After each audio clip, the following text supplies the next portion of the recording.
All right, so today we're going to dive into the world of naval architecture. Okay. I have a feeling our listeners are really going to be into this one. Yeah. I mean, who doesn't love, like, thinking about the people who actually create the ships and boats that we see, out on the water? Right. Everything from, like, those massive cargo ships to, like, the sleek racing yachts. It's pretty amazing. Yeah. And lucky for us, we've got some really cool info from RoleCatcher.com. They've got this whole career guide dedicated to, being a naval architect. Uh-huh. And even some AI tools to help you actually get the job, which we'll get into. Right. But before we go too far, I kind of want to break down what a naval architect actually does. Okay. Because it's got to be more than just drawing boats, right? Oh, absolutely. It's way more multifaceted than I think people realize. Yeah. You're basically creating this whole self-contained ecosystem, right? Okay. That has to survive, like, the absolute worst that Mother Nature can throw at it. Yeah. Saltwater, storms, you name it. Right, right. So it's a wild blend of engineering, physics, design. There's even some artistry that goes into it. It's like designing a floating city almost, Exactly. with all the complexities and everything that go along with that. 100%. So it's not just about the design then, it's the whole life of the vessel, right? Yeah. From, like you said, conception to creation to actually putting it in the water and maintaining it. Exactly. A naval architect is involved in every stage. Wow. From the initial design through construction, ongoing maintenance, and even eventually decommissioning the ship. Huh. And within all that, there's tons of specializations. Really? You could be working on a luxury yacht one day Okay. and then be designing like a fleet of self-driving cargo ships the next. Wow. So there's a huge range of stuff you could be doing. Huge range, yeah. So, I mean, what are some of the, like, must-have skills for someone to succeed in this kind of field? Sure. I mean, I'm assuming you got to have that, like, solid math and physics background. Yeah. You're on the right track, definitely. Can't get away from math and engineering in this job. Right. But it might surprise you. RoleCatcher actually says that reading comprehension, critical thinking, and judgment are super important in this line of work, too. Really? Yeah. Reading comprehension. Yeah. I wouldn't have thought that was, like, top of the list for someone who designs submarines, for instance. It's funny you should say that. Yeah. Think about it. You're constantly dealing with technical documents, Right. research papers, Yeah. client briefs, all that. Yeah, I guess so. Being able to process all that information really quickly, analyze data, and then make solid judgments based on what you've learned is critical. So it's not just crunching numbers. Well, You've got to actually understand what they mean exactly. and make decisions from that. It's like being a detective almost. Oh, okay. You're piecing together these clues from all these technical documents. That's a good point. And then, of course, there's the whole collaborative aspect of it. Right. You're not working in a vacuum. You're working with engineers, builders, and, of course, the clients Right. to make these projects a reality. So the people skills are important to that. Absolutely vital. Strong communication is key. Okay. And the ability to manage expectations, Mm. especially when you're dealing with complex technical stuff. Right. Imagine you're looking at a client's brief for a luxury yacht. Okay, yeah. You need to figure out what their vision is, understand the technical limitations, Right. and then somehow translate all that into a design that not only meets, but hopefully exceeds what they're hoping for, Oh, wow. all while making sure it's safe and follows all the regulations. So you're not just an engineer. You're like part psychologist, part artist, Right. a diplomat. It's a lot. That's pretty wild. Yeah. So let's talk about actually breaking into this field. Okay. Yeah. RoleCatcher mentioned portfolios being a big deal, right? Yeah, they are. It's kind of like, when an architect makes those little scale models or an artist has their portfolio. It's like that. Right. It lets aspiring naval architects show off what they can do. I see. So it's not just about, like, having the degree. It's proving you can actually use it. Exactly, especially when you're just starting out. Okay. That makes sense. Yeah. So what sort of things go into a portfolio like that? Well, it depends on what you're into, right? Right. But generally, you'd want to show off how you think about design, how you solve problems, the technical stuff. So projects from school, 3D models you've built, even technical drawings or reports, things that show you get the principles. So it's like building a little mini museum of your work almost. Yeah, kind of. That's cool. And speaking of getting your foot in the door, Yeah, this whole AI thing that RoleCatcher keeps mentioning is really interesting. right. They've got these tools, right, that'll like analyze your resume Yeah, they do. and even do mock interviews with you. It's like having a digital career coach in your pocket.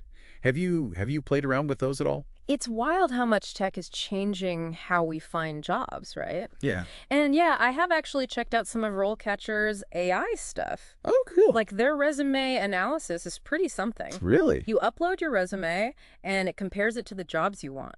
Oh, wow. And it tells you where you can improve or highlight the skills employers are after. So it's like having another set of eyes on it, Exactly. or I guess algorithms in this case. Right, but it helps you put your best foot forward. That's pretty amazing, actually. Yeah. And what about the what were they called? The mock interviews. Oh, yeah. What's that like? Is it scary getting grilled by a bot? It's not really about being grilled, actually. Oh. It's more like a structured way to practice how you answer. Okay. The AI looks at things like, are you clear? Right. Are you rambling? How do you do that? Even your tone of voice, it analyzes that and then gives you tips. So it can tell if you're like saying too much. Exactly.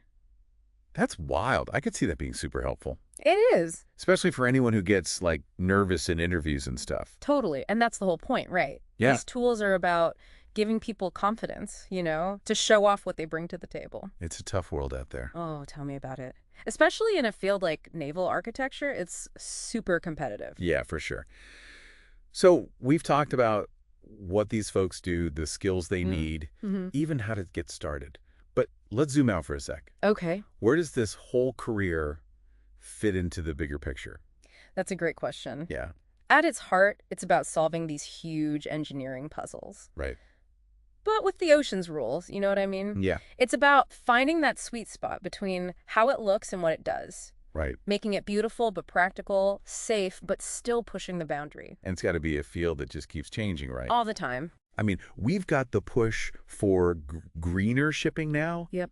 Self-driving ships, Uh-huh. AI designing and optimizing everything. It's a lot. There's so much going on in that It's world. true. And naval architects are right there on the cutting edge. Yeah. They're literally shaping the future of how we use the water. It's like they're not just designing ships, they're designing the solutions for like the future of transportation. 100%.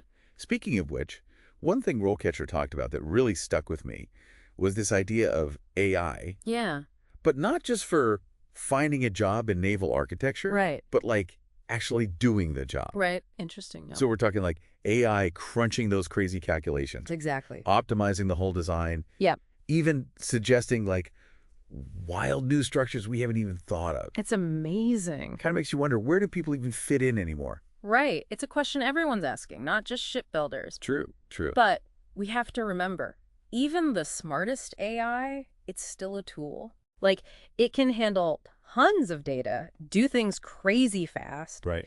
but it can't replace, good old-fashioned human ingenuity. You're saying it's missing that spark, Yeah, that spark. that ability to look at a problem sideways, come up with something totally new. And let's not forget intuition, that gut feeling you get from years of experience. Oh, yeah? AI can help us along, but it can't replicate that deep understanding. So it's not man versus machine. It's more like, It's a partnership. right, we each bring our strengths to the table. Exactly, and that's exciting. Way more optimistic than the robots taking over. Right.